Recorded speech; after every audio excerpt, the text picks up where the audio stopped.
Hi guys, it's Marissa Sweet. I'm just gonna wait for people to log in and know that we are live. Hello everyone. I'm just gonna wait for everybody to join in. Come on in. Welcome, welcome. Hi Manny. Yeah, it's great. It's great to see a lot of people waving. I'm gonna wave back. Let's see how we do this. Andrew was running around today. I know he had a class, so he's such a busy guy. And I really appreciate him giving time to answer some questions. Yeah. And we can get started with the question and answer on this live hosted by SCA, Society of Canadian Artists. So it is 7:01 and I'm just going to wait a little bit more until I see Andrew. I know he's like running around, and I just sent him an email to there he is. I see him now. Wonderful, Andrew. So I'm just going to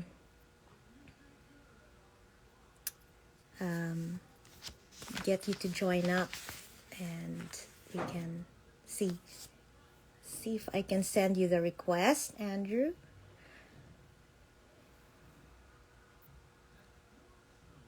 I think you have to ask for a request to join. Yeah, Andrew, I know you're here.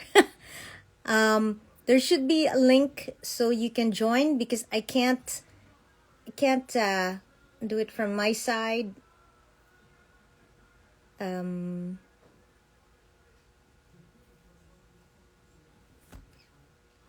Maybe you can send some sort of a link to join. We've done this before. So, hello everyone. We'll get started soon. It is 7 o'clock Eastern Standard Time, and we are very excited to welcome you to our Instagram Live. We'll be doing more of this as the year goes on, and get to know more of our followers and our members at the same time.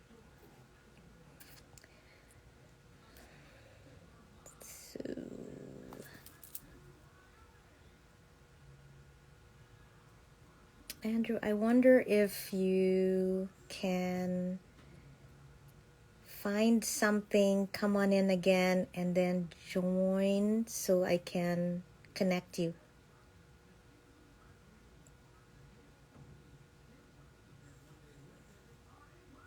Oh, let's see here. I clicked on something here.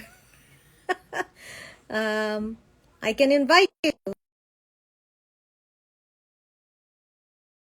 So you should be able to see my request to invite you, Andrew. And then we can get started with our question and answer portion, which is, there you go. It doesn't work on my computer, unfortunately. So so you're not using your phone right now? Well, I'm on my phone. That's why it's working. So are you on your phone now? I am, yes. Yeah, that's the way Instagram is, right? So when it's on your laptop, it's just not gonna give you that. Did you get a chance to rest after your class, Andrew? I wasn't teaching today, actually. I was in the studio. I've got artist project prep going on, so there's a lot of work to be done. The show is in 2 weeks' time. So Yes, and I'm gonna see you there. yes, I know. I look forward to seeing everybody there. Yeah. I'm recognizing a few names, people who have joined. Yeah, it's been so long. The last time I was there was the February of 2020, just before the lockdown, right, Andrew? Yep. Wow. That was a big show last. So yeah, that's great. Yeah, great. Well, I just want to introduce you to everyone who has come in and joined our live. Welcome everybody to the Society of Canadian Artists Live this March 23rd. We have Andrew Cheddie Sookrah, our resident mentor for anyone who's considering to apply for elected membership for the association. Andrew here is a Toronto-based painter, sculptor, and fine art instructor. He is a raw colorist whose free brushwork is confident and powerful. His strengths can be seen in his strong sense of design, exquisite use of effective composition, confident presentation of bold colors. Andrew's work is exhibited in corporate and private galleries here in Canada and in the US. And we're very excited to welcome him into this live to answer questions. We have received a lot of questions, Andrew. So I'm just going to fire them on, and maybe this can enlighten a lot of our viewers and those who are on the fence and just, just not taking the plunge yet and looking forward to seeing how the SCA can help them in their career. Absolutely. Thank you for having me, Marissa, and thank you for the embellished CV you just read there. So thank you. Wonderful, wonderful. In case you are in the Toronto area, the Artist Project is coming up in 2 weeks, and you can see Andrew's booth. You get quite a big booth at the Artist Project, and you showcase your amazing work. And what are you featuring this time, Andrew? Thank you for for the shout out. I gotta promote your work, Andrew.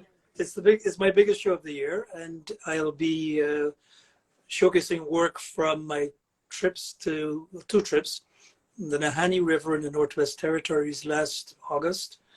I've got perhaps about 12 paintings from that trip, some 4 feet by 4 feet, and some small ones around 10 by 10, etc.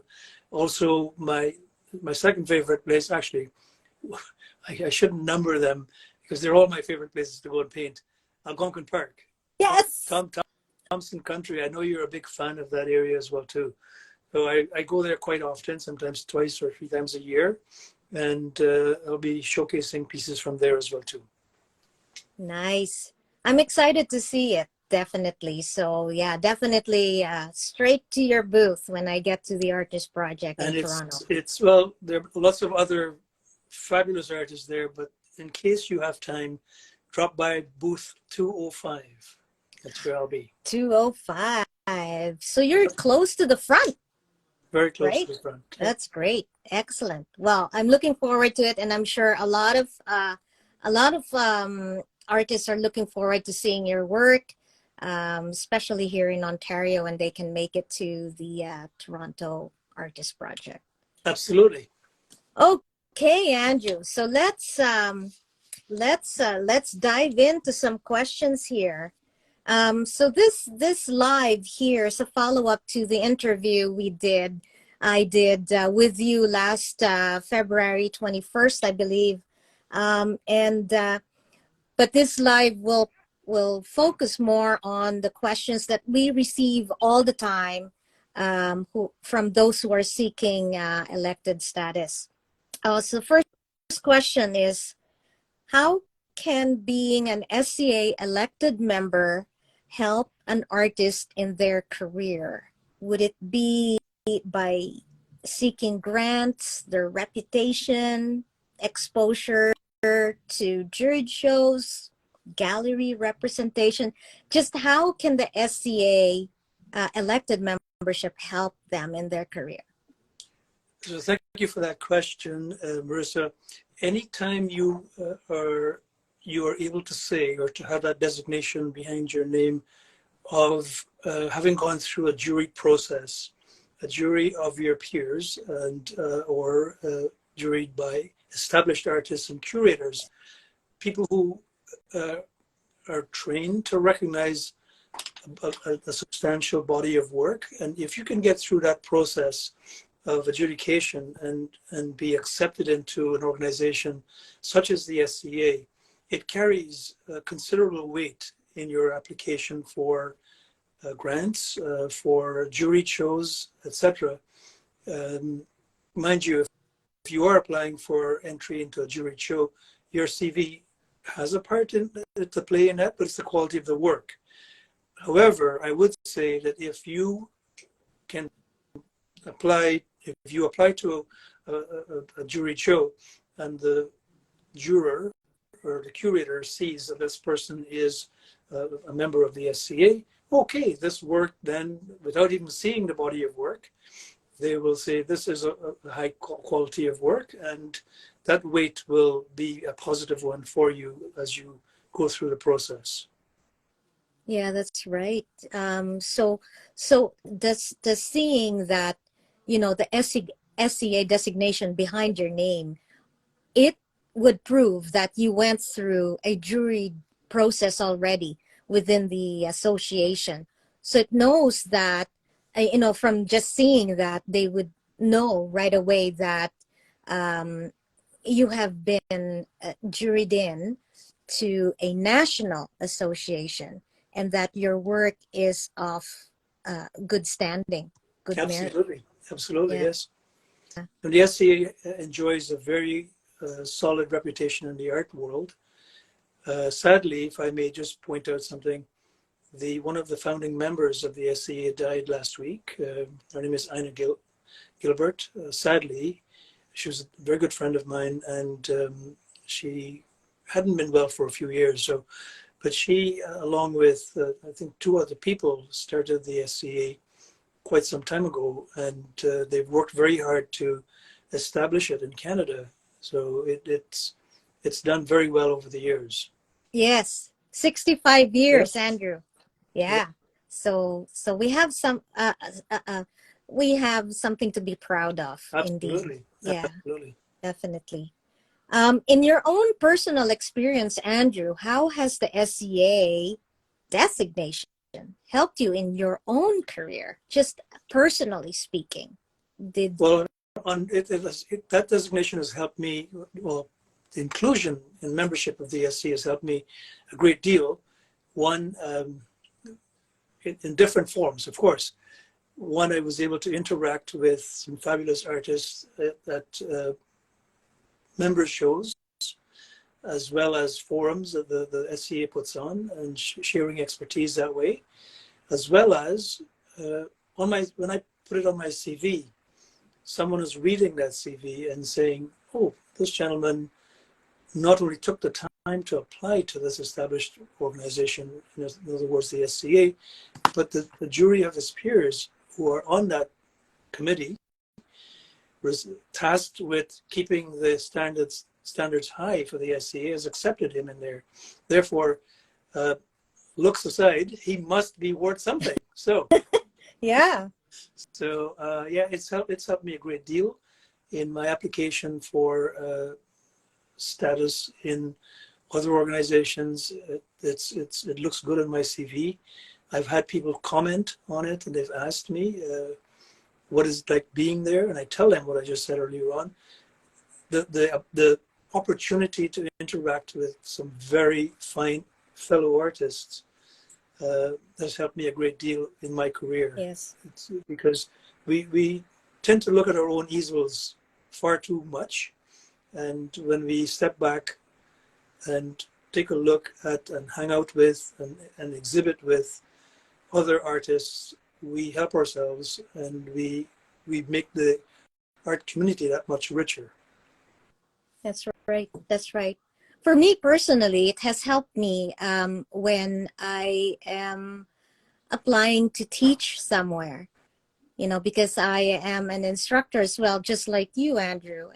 And when a gallery sees that you've got this SCA designation, they know that you know your stuff, that when you're teaching an acrylic beginners, you've done it. Absolutely. You can teach it, Absolutely. and that you are recognized for it. So it has helped me that way. I was able to be able to teach in public galleries because of that in my CV.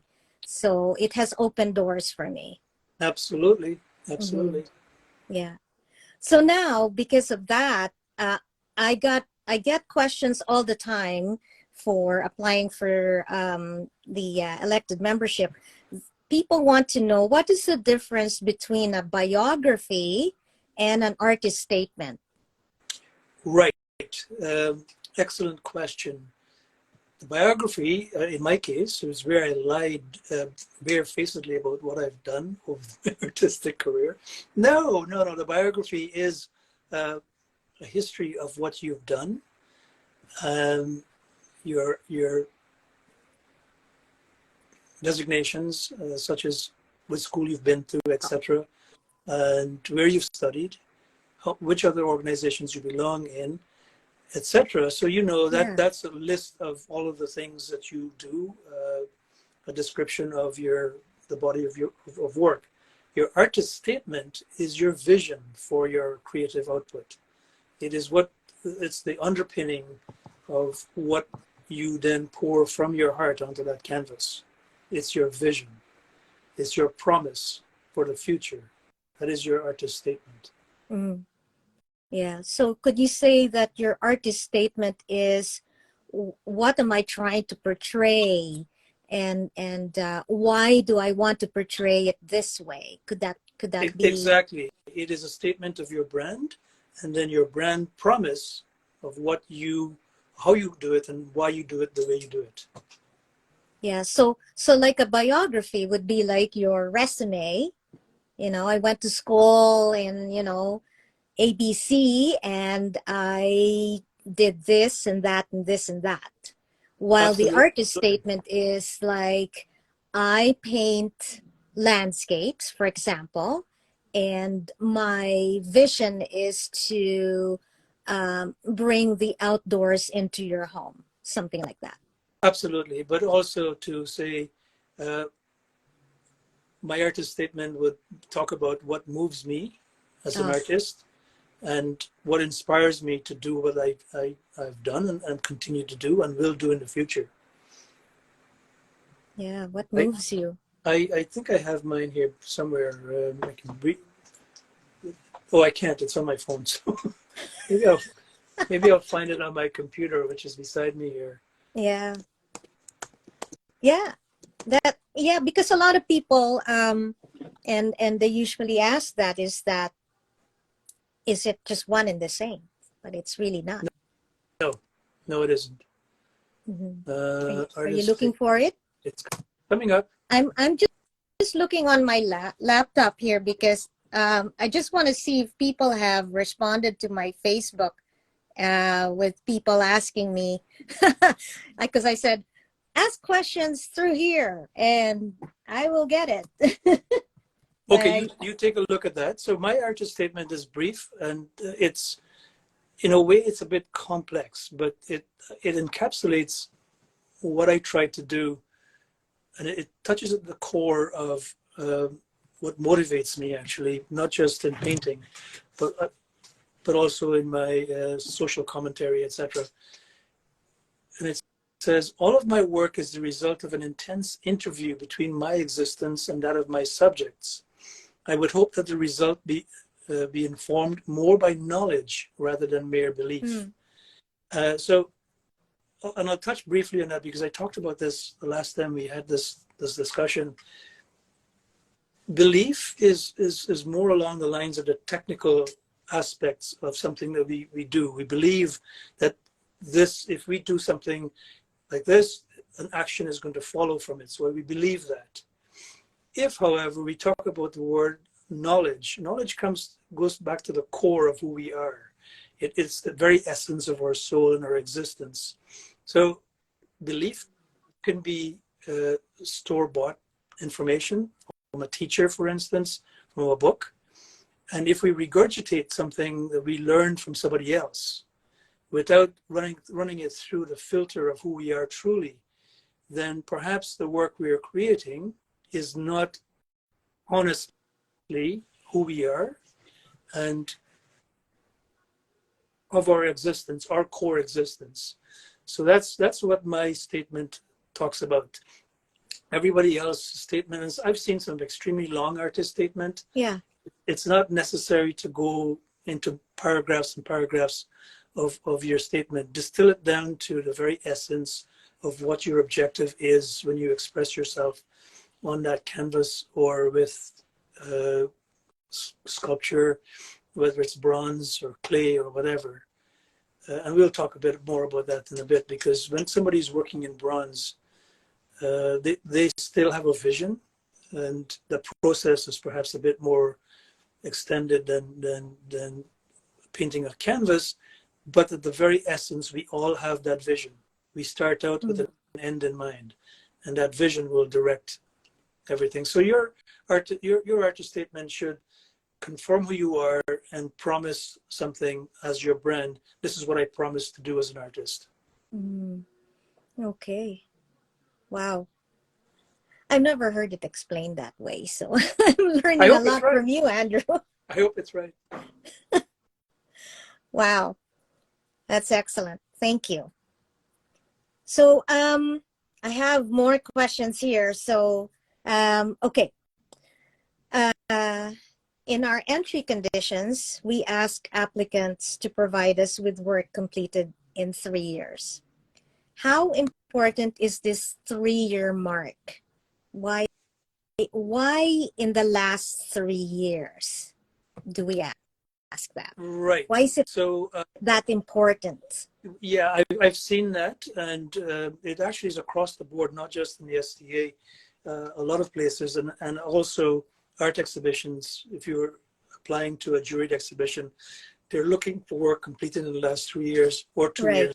Excuse me. And that's the objective there is for the jurors to get an understanding of where the artist is now. In some ways, it's important to see where they've come from. So work done maybe 10, 15 years ago. But the work that's done now is what's current. And that's what we would like to have the artist showcase in the society. In some ways, it could be a good indicator of how the artist has evolved if work from 10 years ago looks the same way as it does work done this morning. That's right. Because that possibly shows that the artist hasn't evolved. Hasn't grown. And I know some artists who were painting for 50 years and the work they're doing now is the same as what was done before. But they're looking for current work, fresh work. And the work in the past 3 years would address that concern for the jurors to be able to see a substantial body of work done in the past 3 years. And they're looking for some consistency in that body of work. And probably also a good handle on the medium. Perhaps in 3 years' time, you should have a good knowledge or experience with a certain medium, like let's say oil, and you've been painting in oil. And with a 3-year background of it, you probably have already developed a sense of style, a voice somehow within 3 years. Absolutely. But I would want to think that most of our applicants would have been painting for quite some time before that 3-year period they're looking for work from. So I think they're just looking, I think they're looking for a current body of work within 3 years that has a degree of consistency, high level of quality, etc., etc. Yeah, I agree. Now, in line with that is that this is a question I got here. The submissions allow for listings of exhibitions, awards, public recognitions, and other accomplishments for the past 10 years. So we want to see all that in a 10-year span, but only permits submissions of images for the last 3 years. So this artist is a sculptor, and it takes a long time for this artist to finish a piece. He is not a prolific artist, and it's a challenge to finish 10 high quality pieces within 3 years. So, what can you comment about that? Especially, um, those that get sick in between, um, or is it possible to just submit images from work completed more than 3 years ago? So we have that. Thank you. I would want to think that the juring process is not as rigid as to disqualify someone, for instance, this artist who takes a bit longer to produce a body of work. And so, for instance, if Mr. Michelangelo were to apply for inclusion in the SCA and he listed the Pietà as one of his pieces, how long did you take to do this, Mr. Michelangelo? Oh, 5 years. What? Get out of here. We can't accept you in the SCA. No, I would want to think that the SCA is somewhat flexible. So and I would give this as guidance to someone who is in the situation and thinking of applying, include a note to the jurors that says exactly that. My work it's very time consuming. And I would like to point out that it takes me a year and a half, 2 years perhaps, to do one of my sculptures. And I would like to be considered on merits of the work and not my prolific output as you are asking me to show 10 works done in the past 3 years. So a little note to the jurors would help, I think. And I would want to think that the SCA would give some guidance to the jurors to think a bit about the process and look at evaluating someone not just on quantity. Manny Schultz just said, brilliant comment about Michelangelo and the suggestion to write a note to the jurors. Can you read that, Andrew? I saw that. I have to point out my beard might want to give you the indication it was around when Mr. Michelangelo was living. But I'm not that old, and I don't know him personally, but I'm a big fan. I'm a big fan of his work. Yeah, I think we all are enamored with his work, right? It's like, oh my God. Yeah. Okay, so we have another question here. Let's see here. Okay, here we go. I applied for the SCA elected membership in the past and it was rejected. This was very disappointing, but I wanted to improve, so I asked for feedback. At the time, no specific feedback was given. While it is great to have SCA mentors to help with applying, are there any SCA mentors to give post-evaluation feedback? What do you think about that, Andrew? Because we don't have that right now. That's a very, very, very good question. So are the jurors given the option, or are they asked to give some feedback to people who would like to understand? And I know it's going to be a long process for them, and these are very busy people. I would want to say that, look, if I could throw in a few minutes here and there, and somebody wants to get some feedback, I can't put myself in the minds of the jurors who rejected them.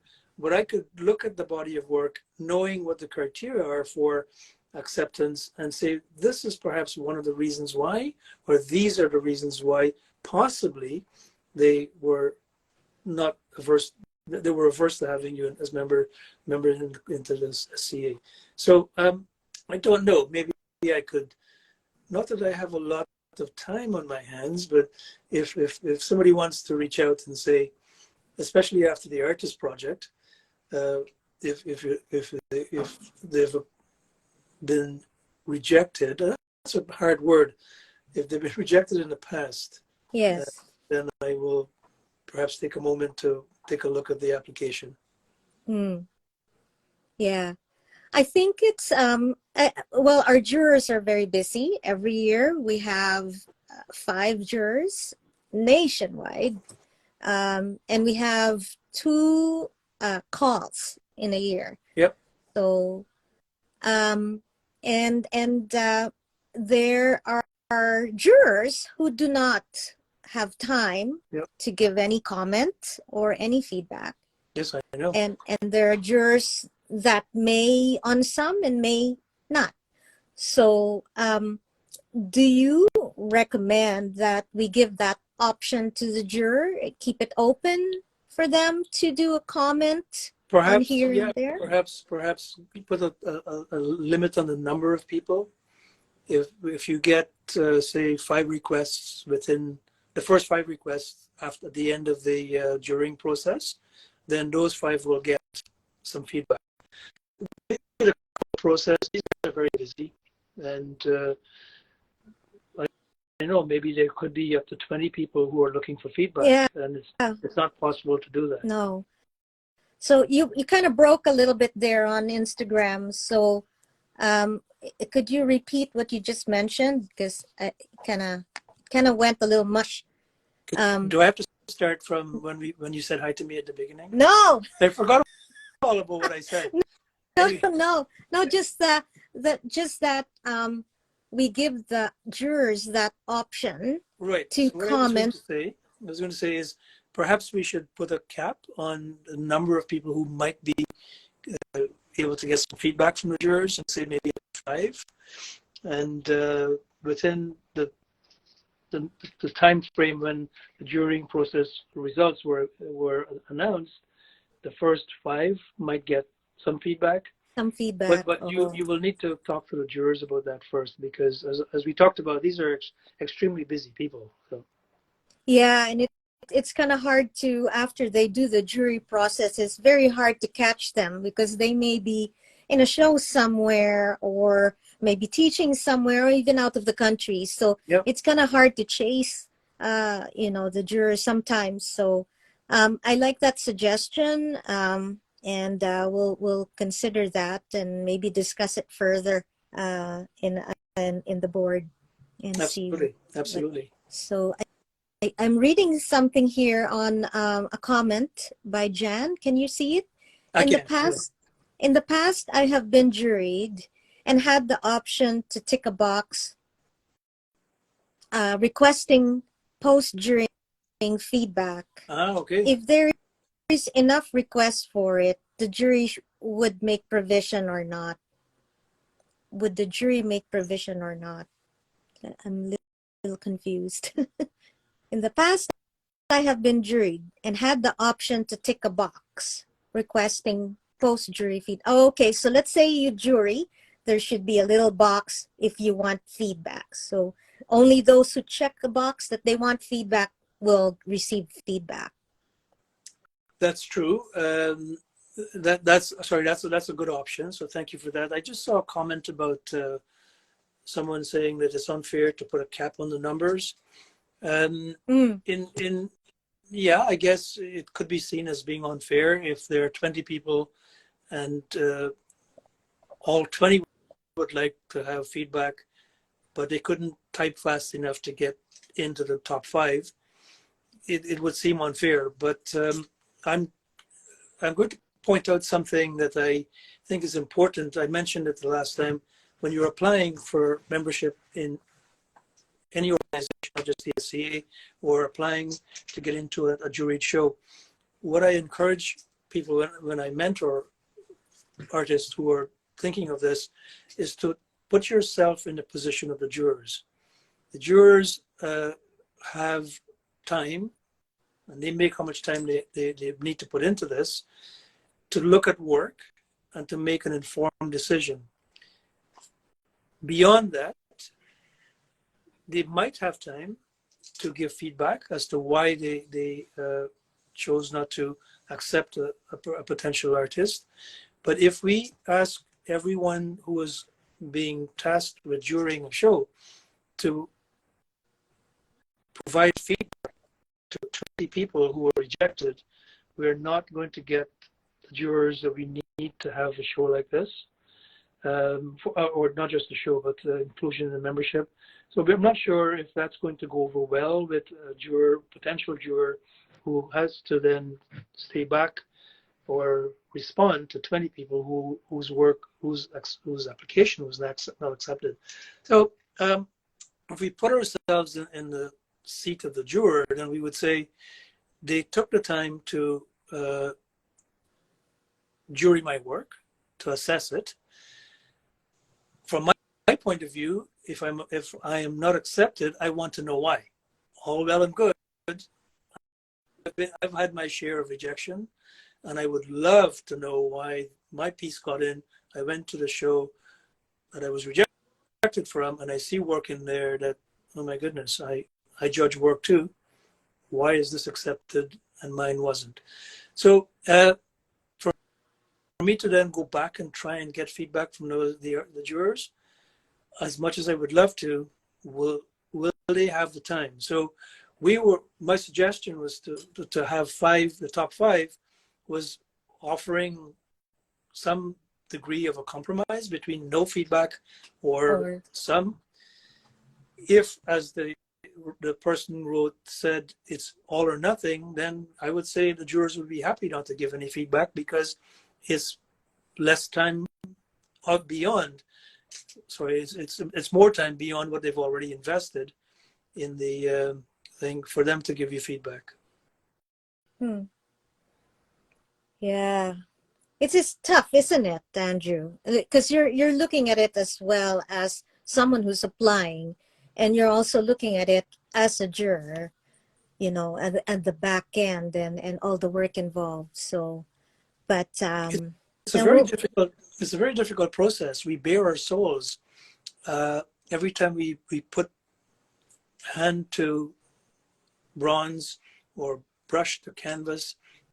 We are bearing our souls to the world, and then to be told by a group of jurors that, okay, this isn't good enough, my soul isn't good enough for you, it hurts, and it's difficult to accept. But sometimes we have to remind ourselves not to take this stuff personally. Jurors change from year to year, and one body of juror will make decisions that will differ from another body of jurors. So jurors, even though the jurors are given guidelines as to how to conduct the jurying process, not so much as to what to accept and what to reject, they are given guidelines on how to assess the work. So it is a difficult process, but we have to remind ourselves not to take it personally and to just keep working, perhaps apply again the following year. I was going to ask that. And improve, strive to improve. Yeah. I've been a professional artist for a number of years. I still take classes. I still try to get better at my craft. All the time grow, right? Yep. Always grow. And yeah, I get it. Well, thank you, Andrew. That was enlightening. Okay, we have more questions here, so I want to make sure we cover it. Okay. All right. Okay. Here we are. So, second question. I live in a less populated part of the country with limited opportunities for exhibitions, gallery representation, and contributions to the artistic community, and even participation in workshop and professional development. So really, really small community. The numeric scoring criteria seems to favor artists living in large urban areas that have access to artistic resources. Since overall weighting scale is tilted against me, I would likely need to be better than my urban counterparts on the artistic criteria just to rate equally. How does the jurying process scoring system accommodate these differences? That's a difficult question because to answer, because there are artists who are working in isolation and in small places who are focused on doing the best work they can do and not comparing that work to work that's being done in an urban center. Now, I know somebody in an urban center might be exposed to a bigger group of artists to work with, but at the end of the day, someone who is focused on being the best that they can be is not concerned about what the artist next door is doing, but just focus on doing what they think is best. And there is really, I don't know how possible it could be to compare work done by somebody living in a small town uh, anywhere compared to what's being done in the cities. In some cases, I find it a bit of a drawback for an artist to be living in a big community because we get caught up in what everybody else is doing and we tend to reflect what everybody else is doing in our work. So I would want to say to the artist who's living in isolation to celebrate your isolation and let your work come through and let it be true to who you truly are. There are many online courses that people can take. I work with students from around the world. I have students in the States, across Canada, Ireland, etc. And some of these people are in remote areas. Some of them lose the internet connection as we're in class. But at the end of the day, they're able to get something from the classes. So sign up for online courses, sign up for online classes. Yeah, yeah, for sure.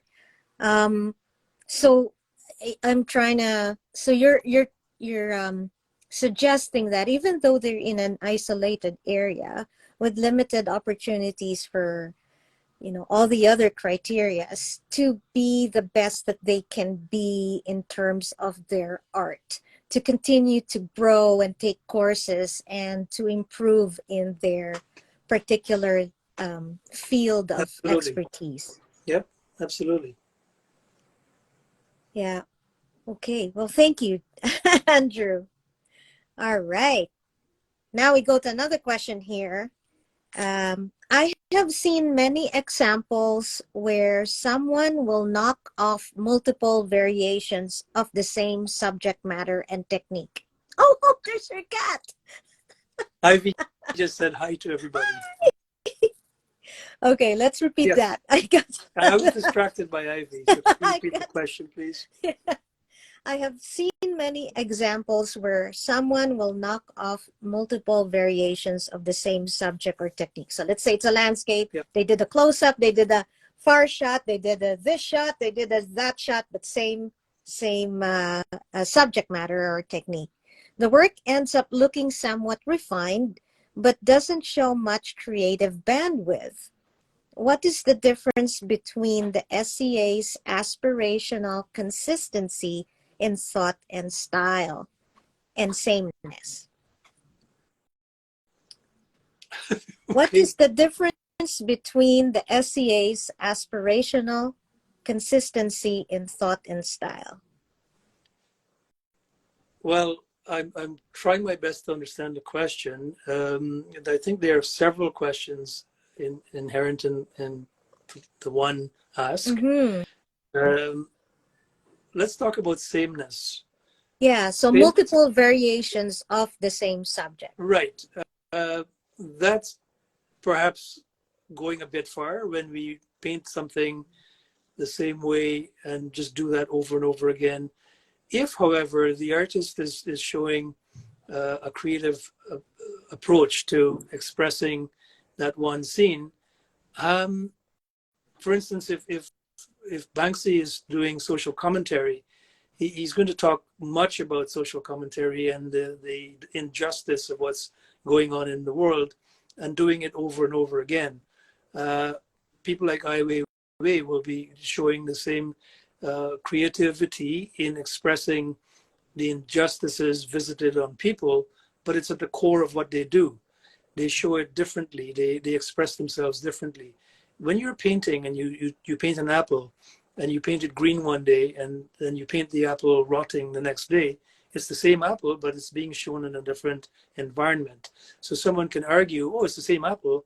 Well, yeah, but it's got some mold on it now, and maybe some animals are feeding off of it, but it's the same apple. Well, the artist has shown a different approach to painting this apple. So there's that side of it. On the other hand, there is the argument to say that this artist has got a narrow vision on art and on life. but that's their position. That's their way of expressing themselves. If the technical expertise is there, and if their grasp of color and composition and texture and line and movement and pattern is showing up in that consistent body of work, the sameness perhaps is not going to be there. But it all comes down to the decision someone is making in their artistic practice as to whether they're going to paint something the same way, Right. or if they're going to riff on it in different ways. I mean, the jazz band is going to riff on a piece of music many different ways. Just be mindful of if somebody does that, and they're going to be applying for membership in the arts organization or a juried show. What is the jury going to be thinking about when they look at that body of work? On the one hand, you might say that it's consistent. It's got the consistent body or genre and Right. subject matter, etc. But is it going to grab somebody's attention and say, okay, from one day to the next, the artist has stretched themselves somewhat? Now, the second part of the question talks about, could you read the last part of the question? Yeah. So, what is the difference between SCA's aspirational consistency in thought and style and sameness?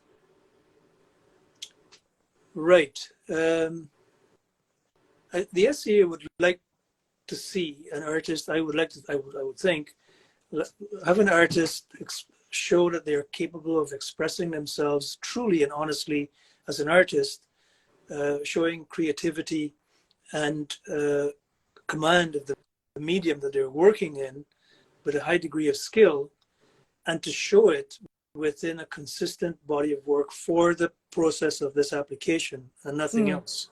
The SCA is not going to put a chain on you or pull you up 2 years from now and say, hey, this body of work you're doing now is not the same as what you showed when you applied. So sameness means that somebody is going to be stagnant and continuing to do the same thing that they were showing in their current application.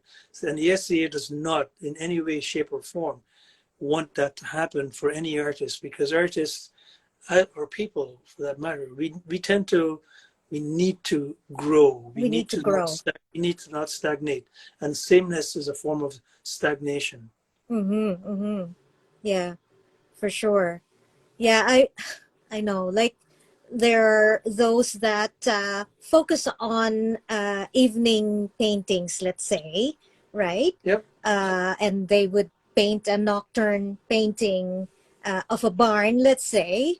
But then the next piece could be, a sunset in a different area, or a sunset by a farmland, or a sunset in a mountain or something else. So it's just capturing a different mood in different scenarios, even though it's the same genre of nocturne. Yep, absolutely. And every time you paint from one day to the next, you are expressing what's going on in you and your heart at that particular day and time. And a barn is not a barn, and it's not a barn. It could be shown in different light, different textures, different stages of decay or construction, whatever. So, yeah, paint barns. And by the way, an artist came to mind when you're talking. This is someone I met on the artist. You know her, Denise Sookrah. When you look at Denise's work, and there are some purists who will say, well, Denise paints the same thing over and over again. Well, no. It's different every time. It could be the same subject, but it's different every time.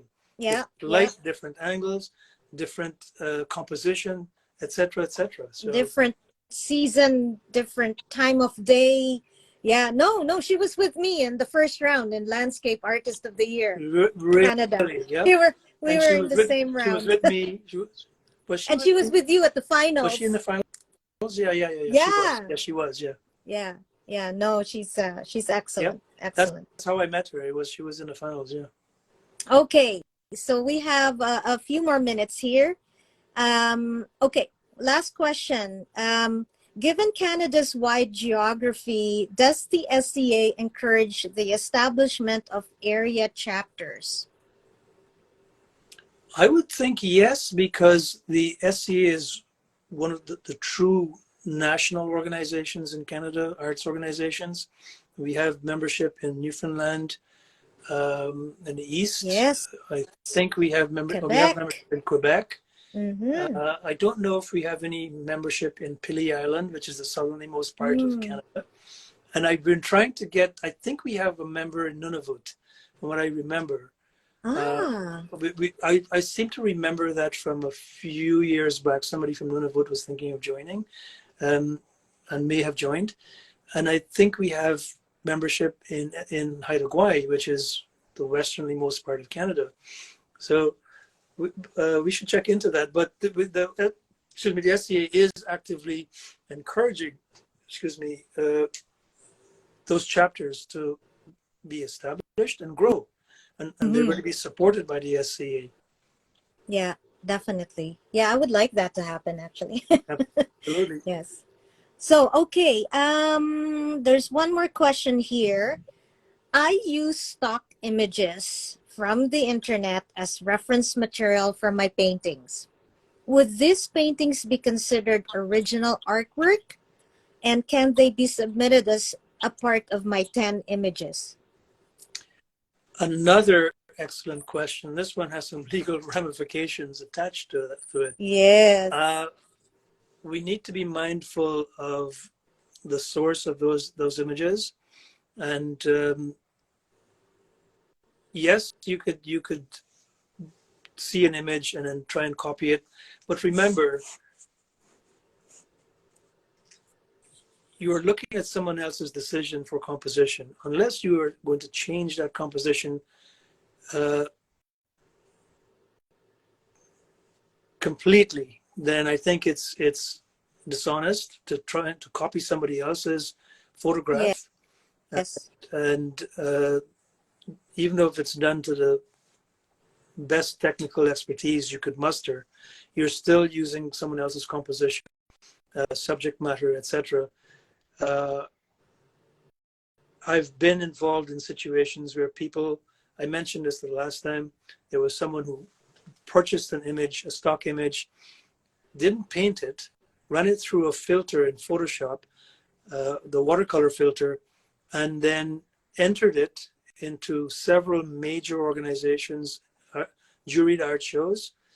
The jury at the time did not have access to ways of checking this work to Yes. see if it was a digital image, but the artist had simply run the image through a filter in Photoshop, won many awards. She was sued by organizations in the States and in Canada.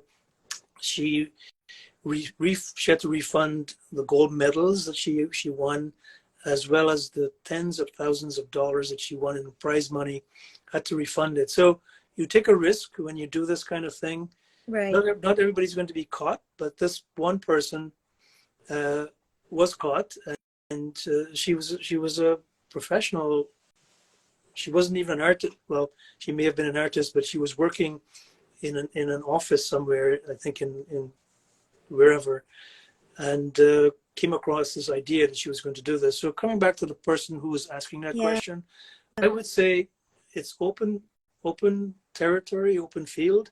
If you want to do it, I would recommend that you get a camera or a sketchbook and you go out and sketch and or take pictures.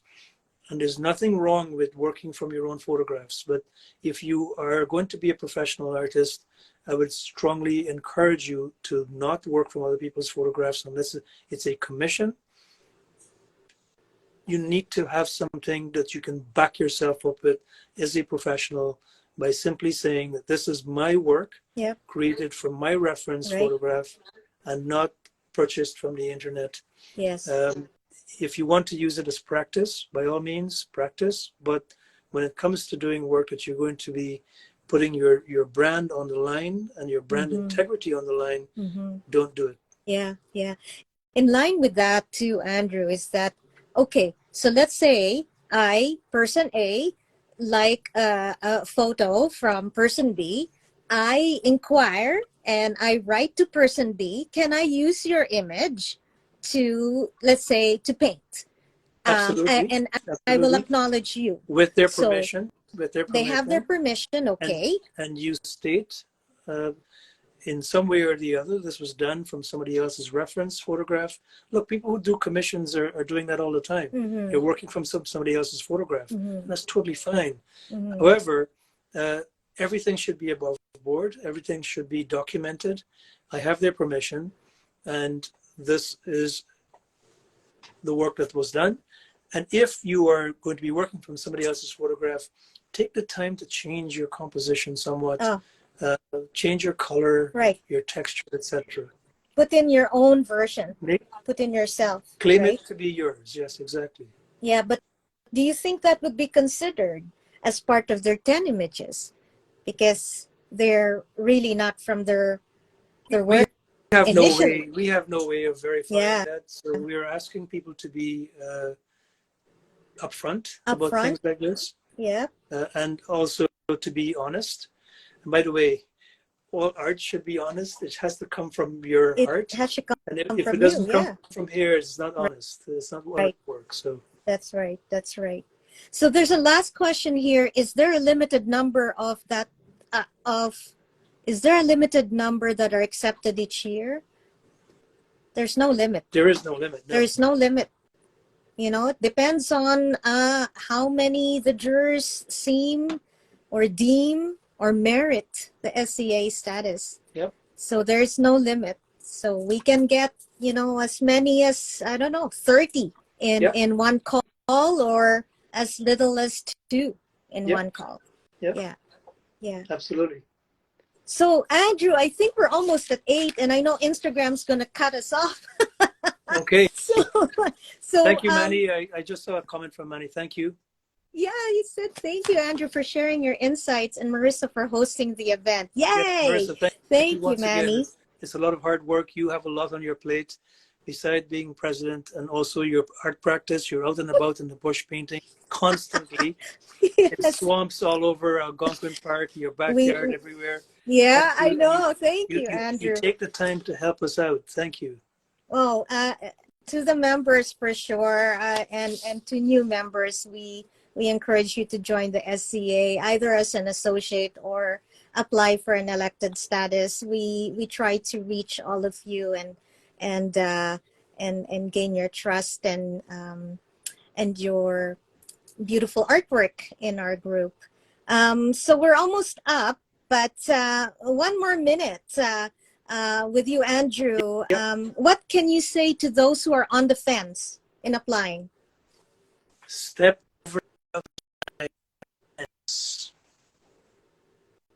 Step outside and step over to the other side of that fence.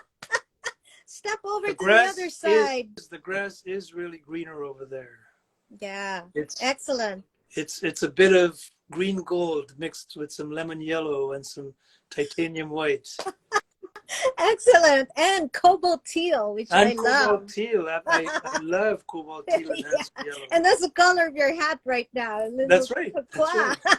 Yeah. And well, thank you very much, Andrew. And the color of my teeth as well. Thank you, Andrew, for all of this. Thank you for your time and telling our viewers an insight to your being our mentor. And where can people get in touch with you, Andrew? Email sookrah@engineroom.ca. And I don't think I have time to type it in there. It's my last name at Engine. Or you could also go to my website, sookrah.ca. And there's a contact button there you can click on. Yeah, excellent. Well, thank you very much. Project. Yes, Artist Project coming soon. Hi, Jane. I'll see you there, Andrew. Thank you very much for joining tonight. In behalf of the Society of Canadian Artists, we bid you good night, and we'll see you in the next video. Absolutely. Take care. Bye. Thank you, Andrew. Thanks. Bye. Take care.